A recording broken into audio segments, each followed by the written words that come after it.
যখন শাবান মাস এসে যেত, রাসূল কারীম সাল্লাল্লাহু আলাইহি ওয়াসাল্লাম এত বেশি পরিমাণ রোজা রাখতেন। একদিন আয়েশা সিদ্দিকা রাদিয়াল্লাহু তাআলা আনহা প্রশ্ন করতেছেন, জিজ্ঞাসা করতেছেন, বলে যে ইয়া রাসূলুল্লাহ, ইয়া হাবিবাল্লাহ, আপনি শাবান মাস আসলে এত পরিমাণ রোজা রাখেন যে বাকি যে আর কয়েকটা মাস রয়েছে ওই মাসগুলোই তো আপনি এত রোজা রাখেন না, কারণটা কি?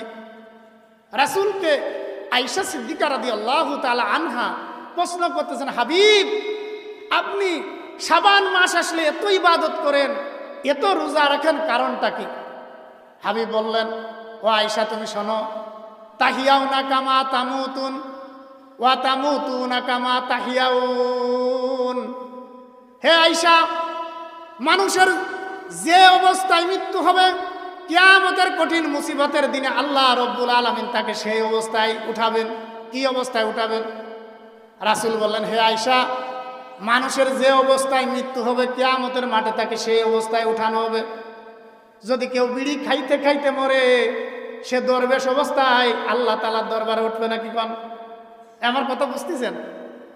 কেউ যদি গাজার কলকে টানতে টানতে যদি মৃত্যু হয়, কি হয়?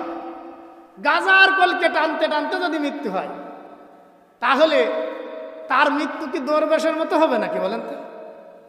ওই যে কিছু কিছু পীর আছে, আমার মরণ কালে ঢোল বাঁশি বাজাইও আমার ভাইও, আমার মরণ কালে ঢোল বাঁশি বাজাইও, যারা বলেন নাউজুবিল্লাহ। এরকমের একদল আছে না নাই? এরকমের পীর আছে না নাই?